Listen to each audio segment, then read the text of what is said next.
السلام علیکم، میں انصار احمد استقبال کرتا ہوں آپ کا نالج فیدر میں۔ آج ہم پڑھنے والے ہیں افلاطون کے بارے میں۔ افلاطون یا پلیٹو، جس نے ایک مثالی ریاست کا تصور پیش کیا تھا، جو خود شروع میں ایک شاعر اور ڈرامہ نویس تھا، مگر بعد میں اس نے اپنے تمام ڈرامے اور نظمیں جلا دیے تھے۔ مگر کیوں؟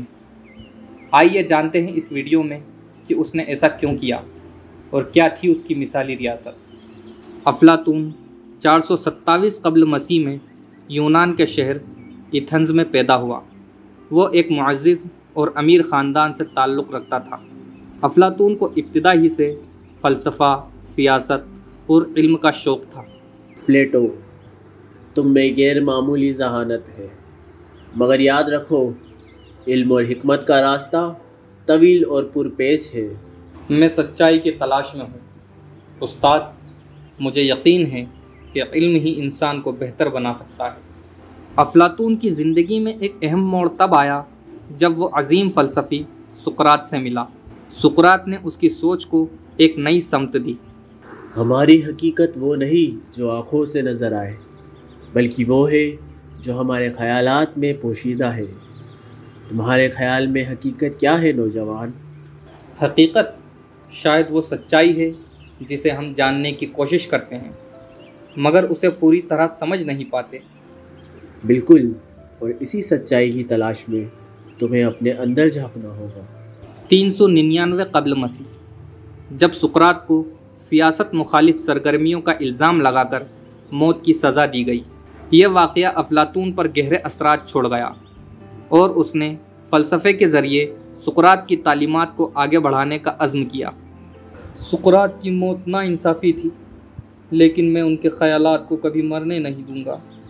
افلاطون نے سقراط کے خیالات کو آگے بڑھانے کے لیے اکیڈمی قائم کی۔ اس میں اس نے فلسفے، ریاضی اور سیاست کی تعلیم دی۔ دنیا کے ہر سوال کا جواب علم میں پوشیدہ ہے۔ سچائی کی تلاش میں ہم سب کو مل کر چلنا ہوگا۔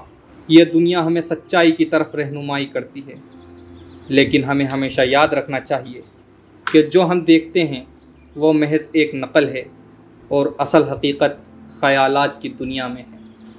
اپنی زندگی کے دوران افلاطون نے بہت سی کتابیں لکھیں، جن میں جمہوریہ یعنی ریپبلک اس کی سب سے مشہور تصنیف ہے۔ اس کتاب میں اس نے ایک مثالی ریاست کا تصور پیش کیا جہاں حکمران فلسفی ہوتے ہیں۔ ایک مثالی ریاست وہ ہوگی جہاں انصاف ہو، علم ہو اور حکمرانی ان کے ہاتھ میں ہو جو سب سے زیادہ عقل مند ہو۔ استاد، آپ نے ہمیشہ فلسفے اور علم کی بات کی ہے، لیکن شاعری اور ڈرامے پر آپ کا کیا خیال ہے؟ کیا یہ بھی علم کی ایک صورت نہیں؟ شاعری؟ ہاں، لیکن اس کا علم سچائی تک پہنچنے والا نہیں، بلکہ ہمیں سچائی سے دور لے جانے والا ہے۔ لیکن استاد، شاعری تو انسانی جذبات اور احساسات کا اظہار ہے، کیا یہ بھی اہم نہیں؟ انسانی جذبات؟ ہاں، مگر یہ جذبات ہمیں دھوکے میں مبتلا کرتے ہیں۔ حقیقت کی تلاش میں جذبات کا کیا کام؟ شاعری محض نقل کرتی ہے، ایک دھندلا عکس ہے، جیسے غار کی دیوار پر سائیں۔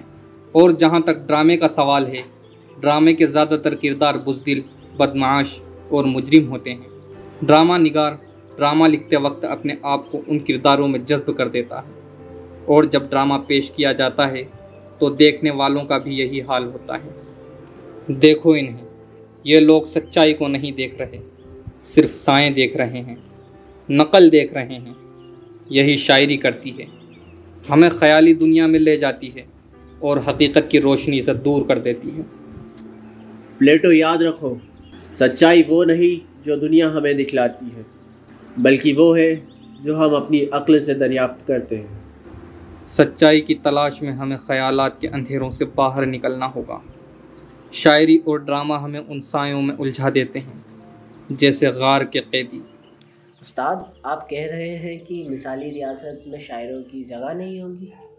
ہاں، وہ ریاست جہاں حکمرانی عقل اور دانائی کے ہاتھوں میں ہو، وہاں شاعری کے لیے کوئی جگہ نہیں۔ شاعر انسانوں کے جذبات کو بھڑکاتے ہیں، انہیں غیر منطقی اور جذباتی بنا دیتے ہیں، اور جب حکمران